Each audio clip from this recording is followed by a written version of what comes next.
know the Dragonborns. Good morning, everybody, and welcome back to the Katie Loves Voiceplay podcast. This is episode 11, and we are here to talk about Omar Cardona and just how amazing this guy really is. And of course, with all of these podcast episodes, they are getting a little bit more difficult for me to produce and to bring to you guys because there's very, very minimal information out in the interwebs about all of these collaborators. Like when I go to search up on it to give you guys a little bit more of an educational value, it just doesn't work. And it's a constant headache of mine to try to find information. So, luckily I had my research team, which is only one person, go out and find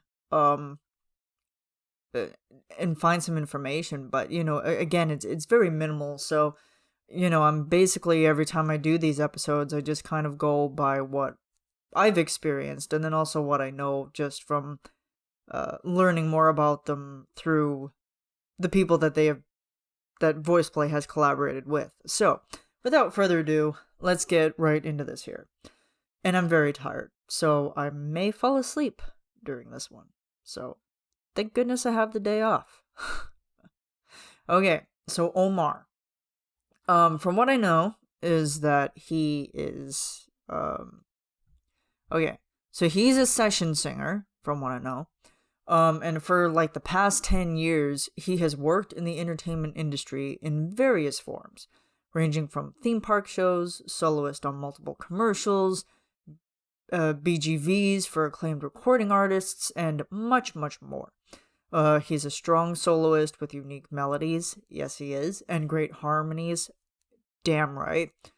And he's just basically looking for any kind of job that he can possibly get. So,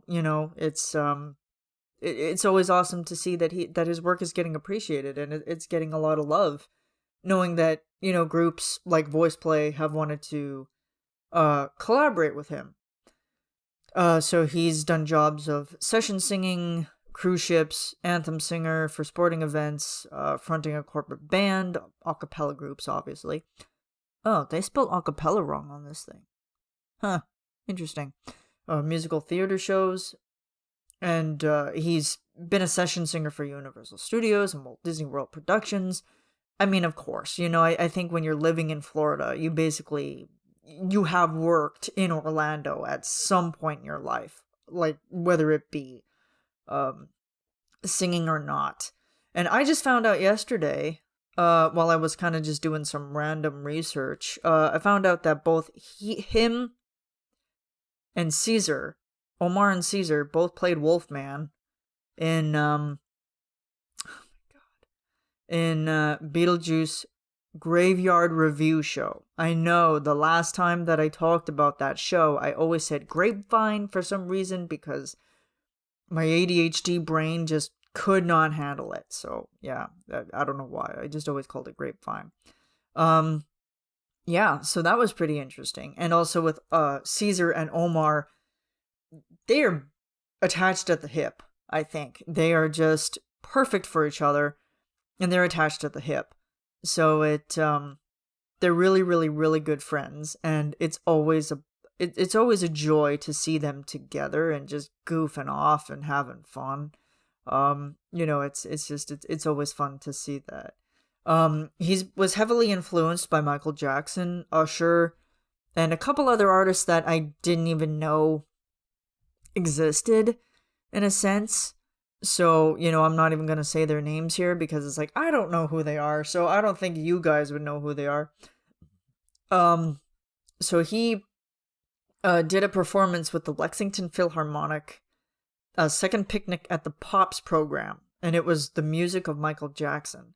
And so, he basically said that with doing Michael Jackson in that sense, it's very challenging because even though he's been working professionally as a singer for the last 10 to 15 years, he said that it was very, very challenging because it's Michael Jackson. Like, his range was crazy. The stamina and the range that is required for songs like that, it's huge. It's absolutely huge. And I can understand how he would feel very intimidated by that, because like, if somebody asked me to sing Michael Jackson, I'd be like, are you out of your mind? No. Like, just a flat no. Like, I would say no, because I know that I would screw up very badly. Yeah, so he covered Michael Jackson. I think he had fun with that. He said Michael Jackson knew his music but like the back of his hand, which is true. And but he's also taken that to heart in his career. Omar has. Whenever he works with a band, he makes sure he not only knows his vocal parts, but also what the people behind me are playing. So it's the big picture, not the small details. It's everything that's involved. And I agree with that, because it's like, if you're seeing the bigger picture, but you're not just focusing on the small details, but yet you have a direction of where you want to go with it, it helps, in a sense. So he's been a veteran of overseas concerts, cruise ship residencies, work with hometowns, prominent entertainment centers, Walt Disney World Resort, duh, and Universal Orlando, duh. Yeah, he said his favorite Jackson tunes are Rock With You, Pretty Young Thing, and Billie Jean. So those are his favorites. Yeah, he strived to make such familiar music new to himself and his audiences. He likes to challenge himself, and he tries to find riffs that are out of the box and might seem strange, but still become an homage to the music. So, yeah, if you've heard this guy riff, oh my god, he just kills it every time. Kills it. I mean, I say that about everybody, but, he stands out in a way, to me, that's always just so much fun.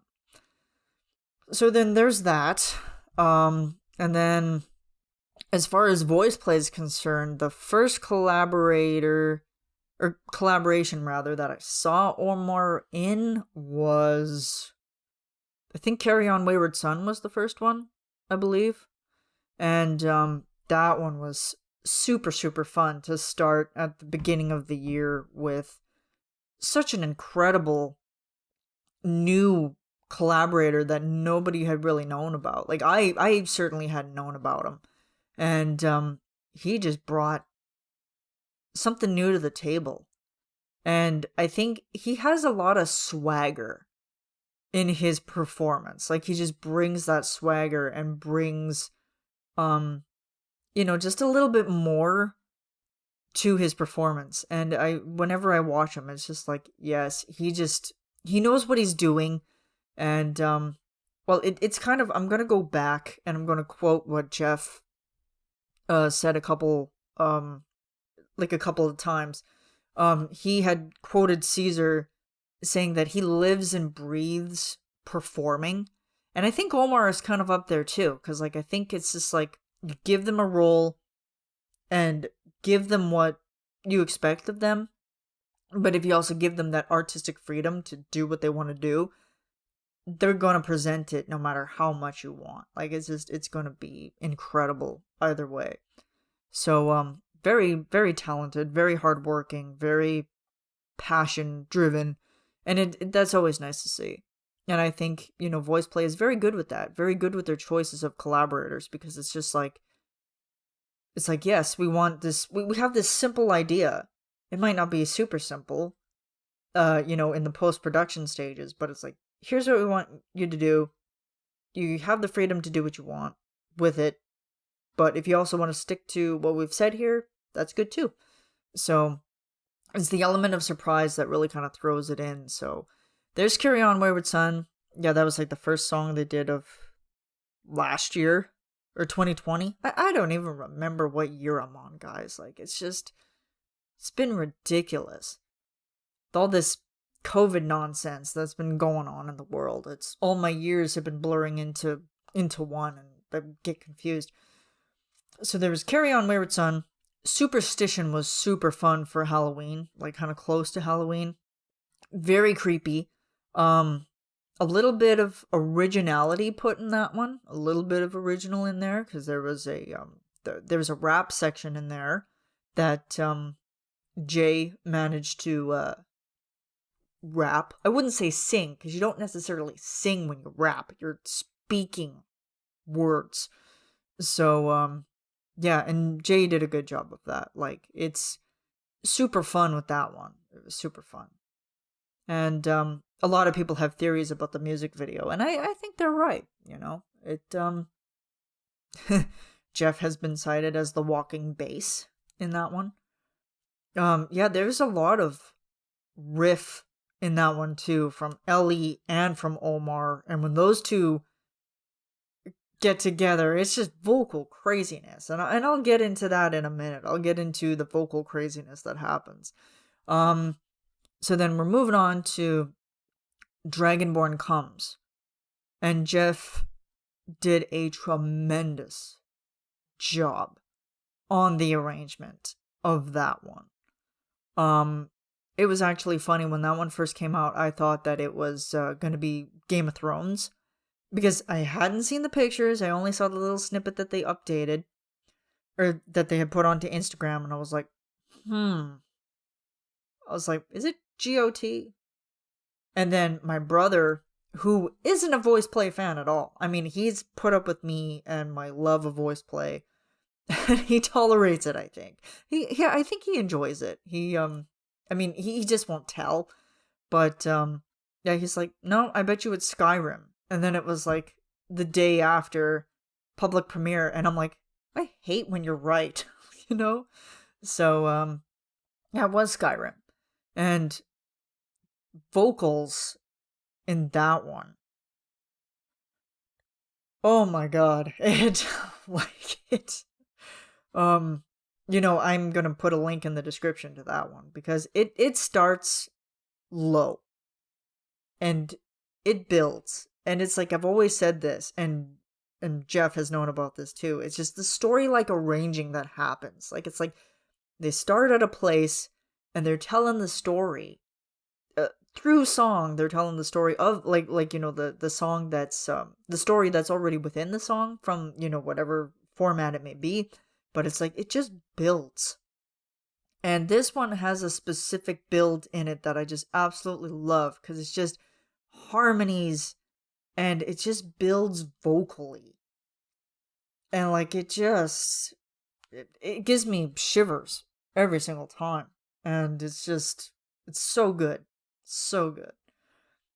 Who knew that dark elves could sing so beautifully, you know?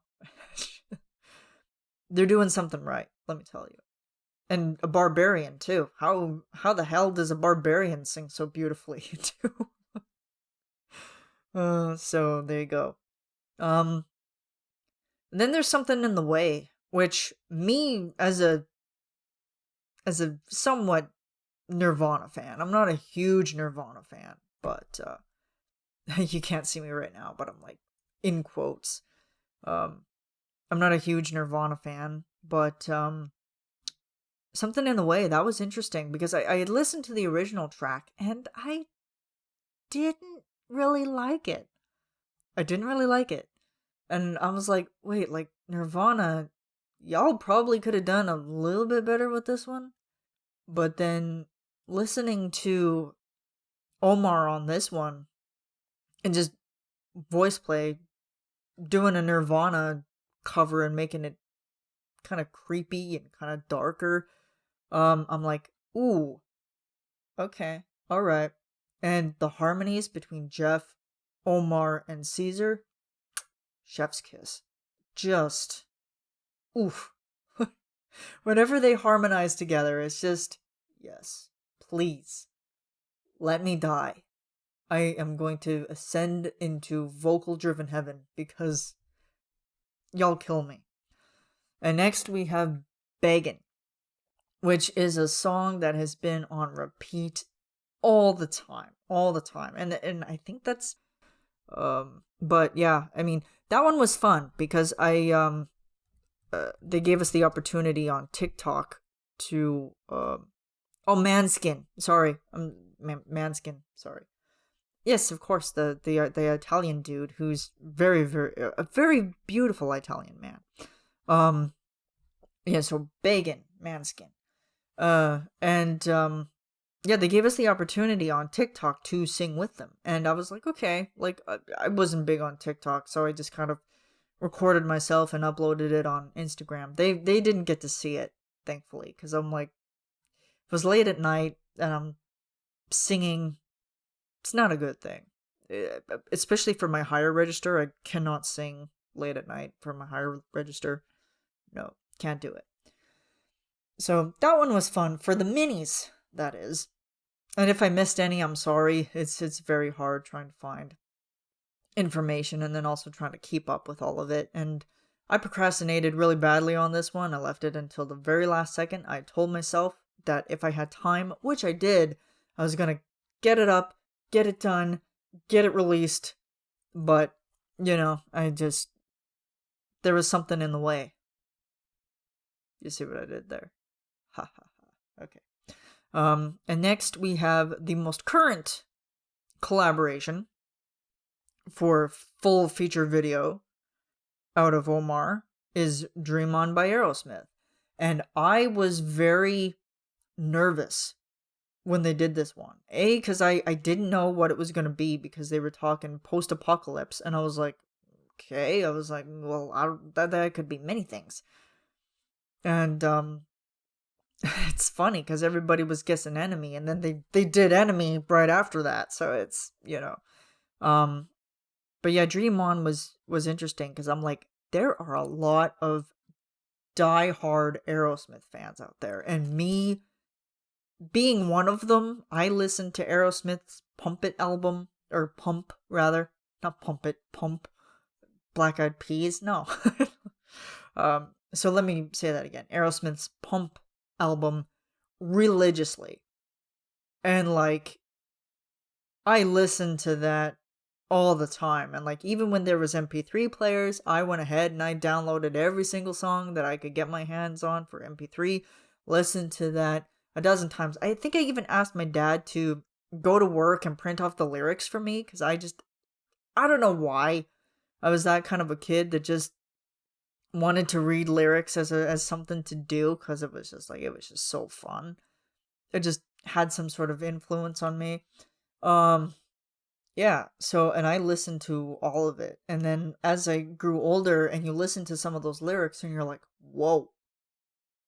You're like, there's a lot darker undertones happening in some of those songs if you're not careful. So, like a 12, 13-year-old me listening to songs about love in elevators and monkeys on my back is like very sensitive content for children. But my parents never watched my content, things like, because I was just heavily inspired by it. My dad would listen to it while he was cleaning out the garage all the time, like whether it be Metallica, Aerosmith. Alice Cooper was huge in our house, was huge. So, I'm getting off track here, but Aerosmith, huge. And I was very nervous when they did this one, because I was like, I'm like, oh my god. I'm like, because like this could either go horribly great or horribly bad, or like very, very great or horribly bad. Because I'm like, a cappella, I don't know, because it's like, you just get that gut feeling that it's like, oh no. But it was a risk. It was very risky, but I absolutely loved it. They killed it. And while I'm listening to it, like, I'm kind of, bopping and jiving in my seat because I'm just like, this is yes. One word. Yes.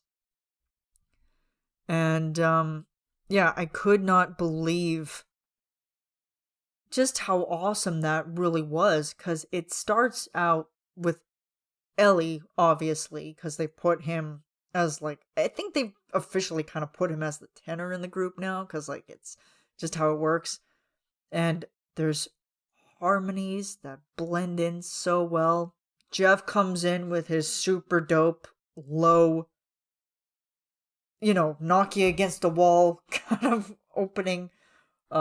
very smooth, very clean, very like get out of the way type of thing. But and then there's like Omar, Ellie, and Caesar harmonization. Yes, ear tingles, ear tingles. Just as it goes on, everybody kind of just has their own moment. Oh yes, I should probably mention in Back in Dream On here just how much of a beast Lane is on that track. Oh, just in order for him to be able to replicate the sound that he was asked to make, dude, blows my socks off every single time. Was not prepared for that, and amazing production on it. Absolutely amazing production on it. Okay, back to our regular scheduled program. And but then close to the end, when it's building to the scream, the iconic Aerosmith scream, I am so happy that they didn't actually make it screamy. That was a very good style choice, because anybody could probably replicate Aerosmith, but also at the same time, you can replicate it poorly, and sometimes the lash and the feedback from that can be very overwhelming, considering with very diehard Aerosmith fans. And that surprised me that they didn't go screamy. They went high. They went up in the rafters. And Caesar and Omar and Ellie, yes, y'all killed it. And I was like, oh my god, I'm so glad that they didn't go screaming on this, because I'm like, I don't know. I think that would have been too much. Like, it would have made it too much of a replicative thing. But style choice, well done, Jeff. Very well done. I'm glad that you didn't go for the screamy part. I'm so glad you didn't go for that. Like, you just went to a comfortable area that was like, yes, I want it to be in the tenor section. And, just build from there. And once he builds up to that, and then they get to that point, it's like, yes. And the video is very visually well done too. I'm sorry if you hear my chair creaking. I'm shifting my position here because it's a little bit sore today. But anyway, so yeah, those are basically some of all of the collaborations that Omar has done. Incredible talent, incredible guy. He seems like a sweetheart. I mean, and from what I have seen and from what I have heard, he seems like a sweetheart. I haven't had much interaction with him, unfortunately. Yes, and for those of you who don't know, EJ Cardona is Omar's brother? Yes, brother. So yeah, and of course EJ is in a completely different category of his own. So, maybe future podcast episode of that, who knows? But yeah, no, I haven't had any interaction with Omar. I wish I did, because that would be super awesome. But yeah, he's very, very talented. And I'm surprised that they did so many collaborations with him as they did, because I just kind of thought, I got into thinking, I was like, is he gonna be the 5th member of Voiceplay? What is going on here? Because it's just like, just kablam, kablam, kablam for collaboration, collaboration, collaboration. And I'm just like, okay, guys, if you're trying to hint at us again that, you guys have filled that 5th member spot, just tell us already. But unfortunately, I don't think it's true. So it's kind of a bummer, but that's okay. He still managed to get his spotlight moment, so it's pretty fun. Okay, how long am I going on here? Okay, almost 25 minutes. So once I edit this, it'll probably be a little bit shorter, as it always is, just because of all of the things that I kind of want to take out or things that I want to keep in. So, yeah, I think that's about it on Omar. Again, I find very limited research on it, and these are getting more challenging, guys, and I've been going back and forth thinking that if I want to continue with these, and I'm not entirely sure. Let me know in the comments if you want to hear more from me. If not, then I can always quit, because these are getting hard. These are getting very hard. So, yeah, I think I'm gonna leave it at that. So, hopefully you guys enjoyed this one. If you didn't, oh my god, why am I waving? I'm not on camera. I'm just on mic. Yeah, so if you guys enjoyed this one, let me know in the comments. Send me suggestions for who you want to hear about next. And I will see you in the next one. Hopefully. Okay. Bye.